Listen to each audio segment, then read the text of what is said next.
Box 13, with the star of Paramount Pictures, Alan Ladd, as Dan Holliday.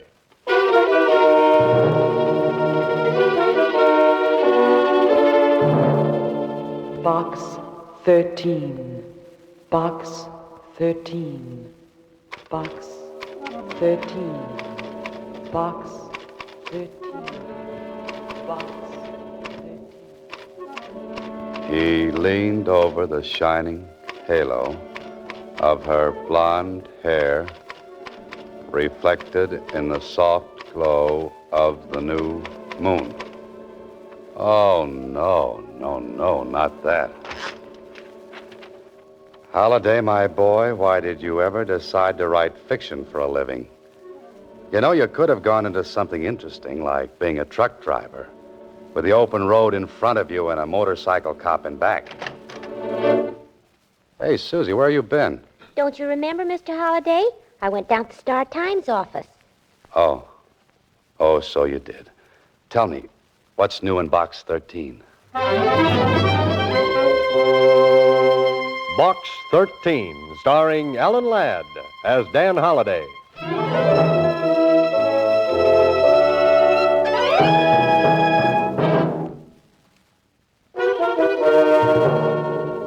Now for Box 13, starring Alan Ladd as Dan Holliday.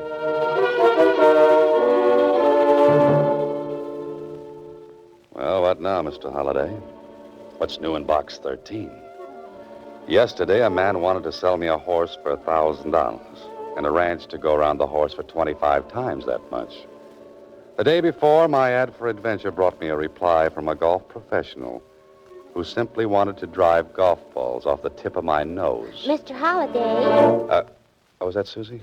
I said that when a nice young man like you runs an ad, he should get a whole box full of answers. Oh, well, thank you, Susie. He should get bushel baskets full. Well, thanks again. The place should be loaded with letters. All right. Now, what did I get? One postcard. And from a kid at that. A kid? You mean a child? Sure, uh-huh. Here, let me see it. A postcard from a youngster. It's probably a gag. Some small girl selling 10-cent packages of flower seeds for 50 cents. Sell 5,000 packages, and she gets absolutely free a St. Bernard dog. Well, let's see what really is on this postcard. I wrote to you, care of Box 13, because I thought you wanted it that way. I gotta see you right away on a very important matter. I am still doing business at the old stand. Signed, Johnny Moran. Johnny Moran? Why, he's a little boy who sells newspapers on the corner. Hey, Susie, get Johnny Moran up here right away. Oh, I can't do that, Mr. Holliday. Why can't you do it? Because he's here already. Hello, Mr. Holliday. Oh, Johnny, how are you, my boy? Why didn't you just come up and see me instead of writing a postcard first? Well, I like to do things sort of businesslike. Besides, it was fun to answer an ad for Adventure Wanted. Would you really do anything, Mr. Holliday? Sit down, Johnny, and tell me what your trouble is. Well, I kind of wanted to see you alone. Sort of private-like. Oh, that man-to-man stuff, huh? Yeah, that's it. Well, where would you like to talk? Well, I thought maybe you'd come down to the corner with me. I'll buy you a drink. A drink? You interest me strangely, Johnny. Come on, let's go. Okay. Oh, Susie, you'll excuse us, won't you? Well, I don't know. You better be careful, Mr. Holliday. Careful. I don't want Johnny teaching you bad habits.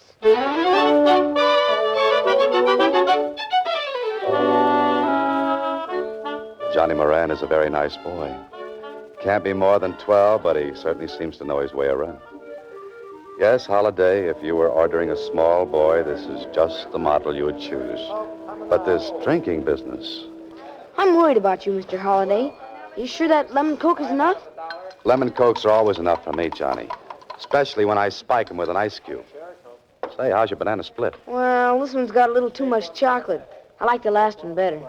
Better finish it, my boy. You want to talk business, remember? Oh, yeah.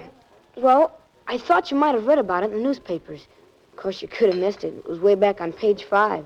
What was on page 5? Well, here, I got a clipping of the story. Read it.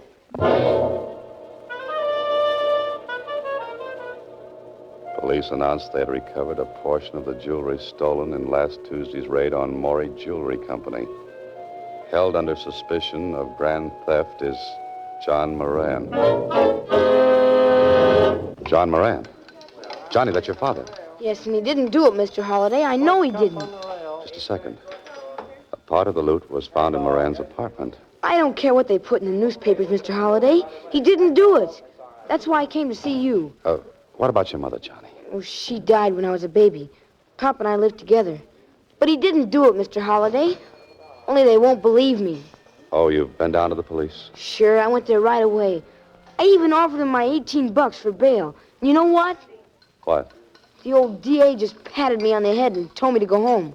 But I'll bet you could go down and talk to that district attorney and make him let my father out. You can do anything. Well, not quite anything, Johnny. Yeah, but this would be easy for a guy like you. Besides, you're not afraid of anything. Not even a policeman. Well, that's very flattering, Johnny, but I don't know what I can do. Oh, you'll think of something, Mr. Holliday. You're a writer. You're smart. Oh, but listen, my boy, I'll bet you get my father out of jail in time for dinner.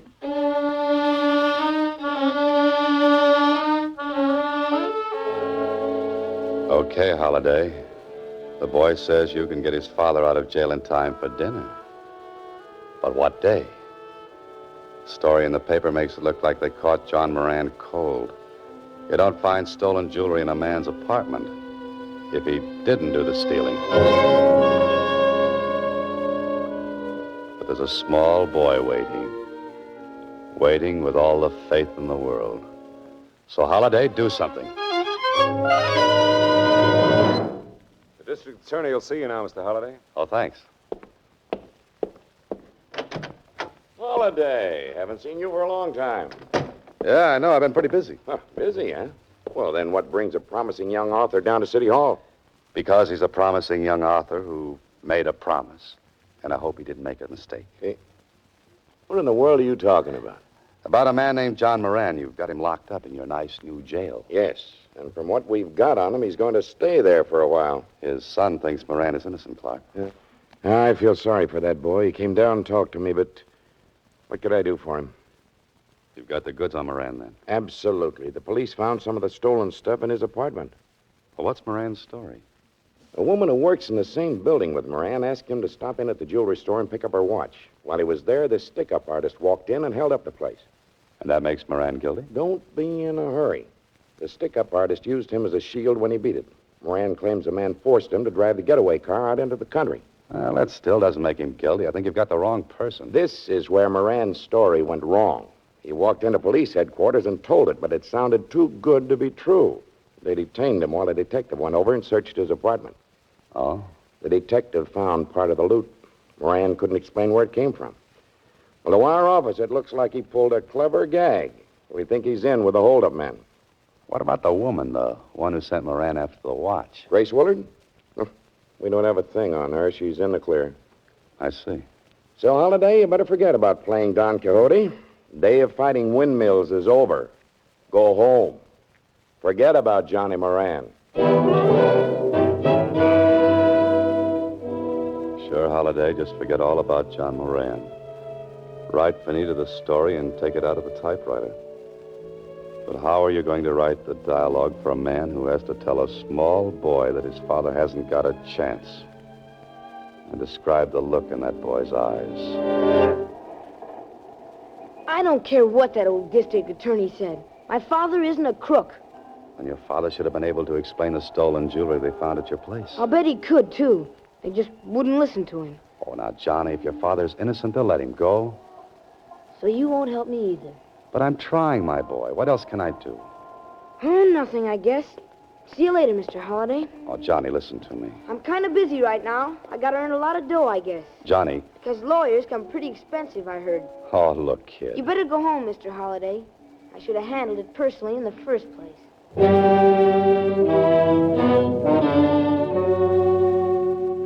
Small boys have that knack, don't they? They can just vanish into thin air when they want to. You're quite a character, Holiday. Go home and write this on your typewriter. Write about the small boy who wanted you to get his father out of jail. and you didn't quite make the grade. Hello? Mr. Holliday, this is Johnny. I'm up at the place where we live. Yeah, Johnny. There's something funny going on. What are you talking about? I'm afraid to go into our place. There's a man in there. You know him? He's going through the place, though. And he's looking for something. Johnny, listen. Run outside, find a policeman. I'll be right over. I gotta get out of here. Johnny, do what I said. Just walked out the door. He saw me. Get over to Moran's place fast, Holiday. You've got no time for fooling.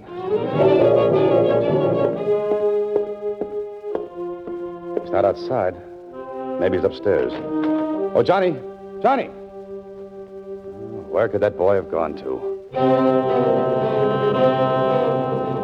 Grace Willard, the woman who sent Moran up to the watch. If she knows Moran, she knows his boy.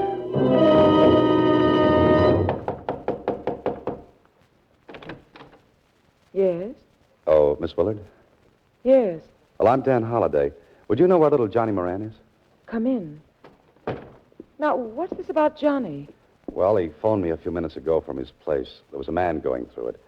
He saw Johnny making the call. Johnny's disappeared. Yes. You phoned the police? Do you think he's been hurt? Well, the police knew nothing about it. I don't know what happened to the boy. That's why I came over here. I figured that if you knew his father, you knew Johnny, you know. Poor Mr. Moran. I feel so badly about him. You know, if I hadn't asked him to get my watch, this never would have happened. But that doesn't make it your fault, Miss Willard. Oh, I feel terrible about it just the same. And now, Johnny disappearing. He hasn't been here at all? No. Let me think of it. Oh, by the way, I was just having some coffee. Would you care to join me? Grace Willard is a very nice person. Really worried about the boy. Perhaps she'll come back with an idea. Here's your coffee, Mr. Holliday. Now we'll talk. Well, thanks.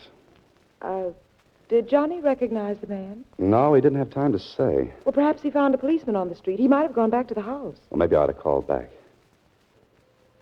Johnny's a cute little fellow. Johnny has a father who's in jail. Johnny's quite concerned about his father and would like to set him free. Grace Willard is stalling Holiday. Waiting for something. I don't know if Johnny will get his wish or not. You see, his father looks very guilty to the police.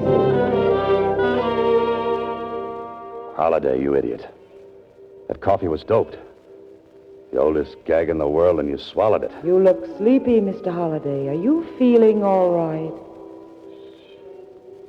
She looks like a reflection in one of those amusement park mirrors. She's long and skinny.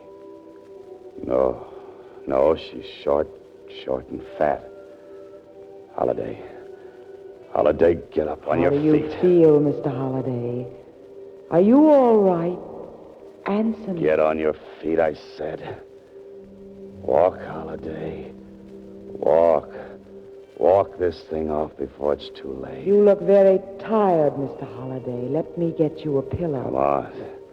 Come on, Holiday. One big How do you effort. feel, Mr. Holliday? I can't make it. Oh. Take it easy, Holiday. Take it easy. Turn slowly now. Maybe your head still is connected to the top of your neck. That's better. Better? Huh. What am I saying? Where am I? An alley. Oh, fine. Dan Holliday, author, found lying in an alley between yesterday's newspapers and tomorrow's trash. What you need right this minute is a quick change, a fast bath, and a little chat with a district attorney. I've got a man going up to the Willard woman's place right this minute, Holiday. Thanks, Clark. This ties her up with the Moran case. Sure, else why would she give me knockout drops and have me dumped in an alley? I'll bet anything she's disappeared. But why just knock you out? Why not dispose of you permanently? I don't know, unless she was trying to kill time. Enough time to get something done. Well, you can't do anything now. If she's disappeared, she won't stay lost for long. My men will bring her in. Don't let her give him any coffee. She'll be out again. Pardon me. District Attorney's Office, Clark speaking. Yes? Where? When? How is he? Thanks. I'll see you later, Clark. I want to go over and see Johnny Moran. I don't think you'll find him at home, Holiday. Why not? That was the hospital who just called. Johnny Moran was brought in a while ago, the victim of a hit-and-run driver. And on top of that phone call about Johnny Moran is another one. Grace Willard checked out of the Wharton Hotel an hour ago. So, Mr. Holliday, they got you out of the way long enough to get to little Johnny. A small boy in a hospital. Me with an aching head and an aching feeling that something is very, very wrong. I think this is it, room 809. Johnny? Hello, Mr. Holliday. How do you feel, kid? Kind of banged up. Yeah, I know. The nurse said you weren't to do too much talking. So just let me ask a couple of questions. It wasn't an accident, Mr. Holliday. He did it on purpose. You sure about that, Johnny? Yeah. I was walking down a side street. He had to swing way over to the wrong side to hit me. Johnny, did he look like the same man who was in your place? I didn't get a good look at him. He was bent down way behind the wheel. Well, could you give me just a hint? Was he tall, short, thin, fat? All I know is Yes? Johnny. Johnny.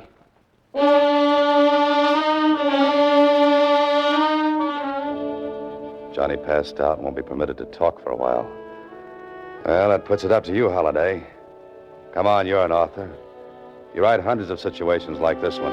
Think. The boarding house where Johnny lives. Maybe the landlady saw the man. I certainly hope so. Johnny Moran? Yes, I saw him come home, but it was quite some time ago. Oh, did you see him leave? Yes, he went upstairs. I heard him on the telephone, then he came running down. Who was the man chasing him? Chasing him? There was no one chasing him. Are you sure of that? Well, of course I've been here all the time. Oh, poor little fella. Don't know what's going to happen to him, what with his father and all. This doesn't make sense. I beg your pardon? Oh, nothing. You see, Johnny called me, told me there was a strange man in his place. The man saw him, he hung up the phone and disappeared. But I saw no man. Are you sure? Well, only Joe Coakley, but he's one of my roomers. That is, he was. Was? When'd he move? Today, just after Johnny left. Was he upstairs while Johnny was there? Why, yes. Yes, he was. Was he a friend of John Moran's? Oh, no, he never spoke to anyone. Stayed in his room all day and went out at night. Oh, one of those night flyers, huh? Could I see the room he occupied? This is Coakley's room, but it's empty. Well, Holliday, it looks like you're on the wrong track. Or are you? A stub from a dance hall ticket. I'd better talk to Johnny about this.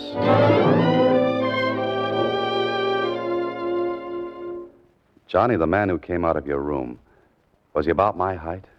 Did he have grayish hair? Did he wear a brown suit? Yeah, that's the man, Mr. Holliday. How come you never saw him before? He lived right across the hall from you. That guy? He only went out at night after I was in bed. Oh? I'll see you later, Johnny. Hey, where you going? Tonight I'm going dancing.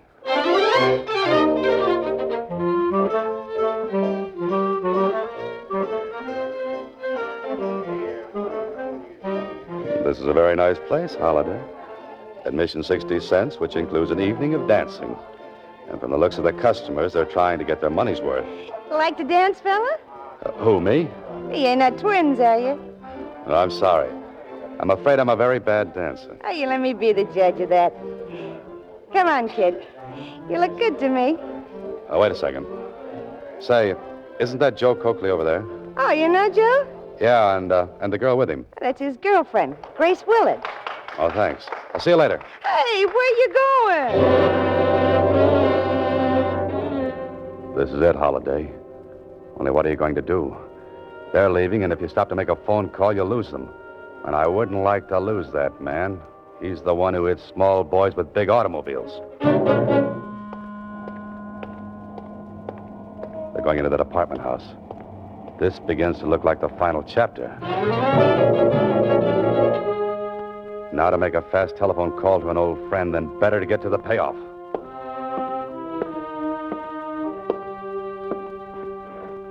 This is a very nice door. You can hear quite distinctly through it. Well, Holiday, here's where you cease to be a wallflower and become the life of the party. Joe, it's Holiday. Put up your hands, fella. Sure. Sure. Close that door, Grace. Well, here we are. Aren't we? I knew he'd find us, Joe. What are we going to do? You finish packing that junk. We'll figure out something. We can't let him stay alive. Finish the packing, I said. Too bad I didn't use poison in that coffee I gave him. Quiet. I noticed you were packing. Going away someplace? What do you think? And get away from that bag, Holiday. Oh, that's the stuff that was stolen from the store, huh? None of your business. Oh, going away together? You and Miss Willard? Maybe.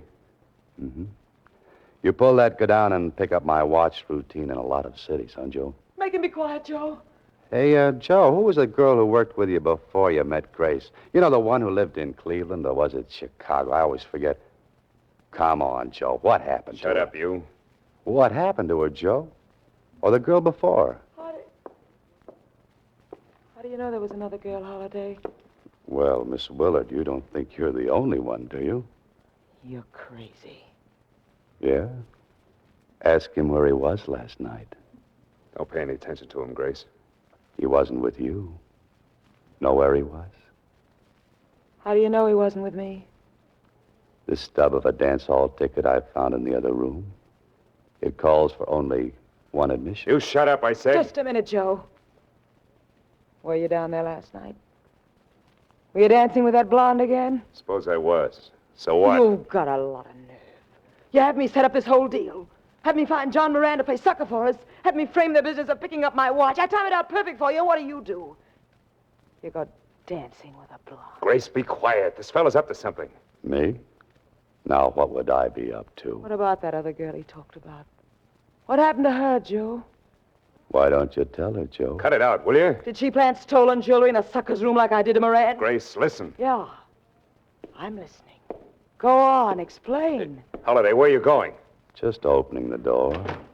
You see, I'd like the district attorney to hear the rest of your explanation, too.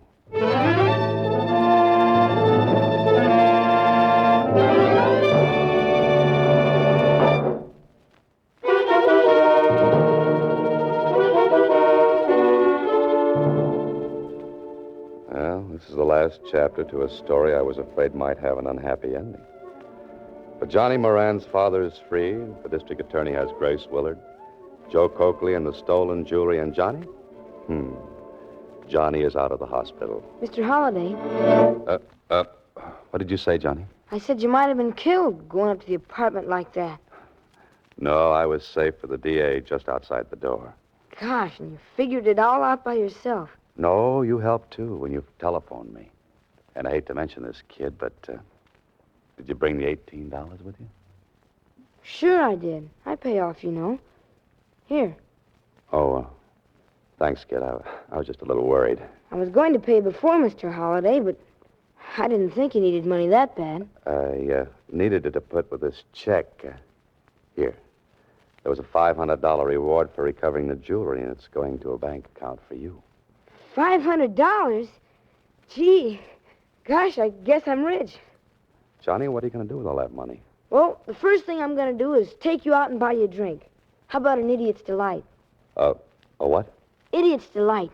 It's got a pint of ice cream, 3 bananas, some oranges, and 7 flavors. Well, Johnny, I don't know. Mr. Holliday, I just heard that Johnny got out of the house. Oh, there you are, Johnny. How do you I feel? feel swell, Susie. I just invited Mr. Holliday out to have a drink. He can't go out, Johnny. He's got some very important work to do. Well, gee whiz. Thanks a lot, Susie. Thanks. What are you thanking me for?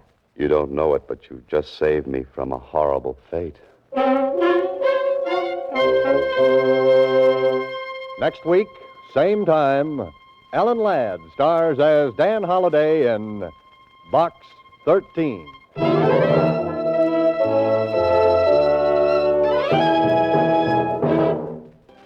Box 13 is written and directed by Ted Hediger. The part of Susie is played by Sylvia Picker. Original music was composed and conducted by Rudy Schrager. This is a Mayfair production.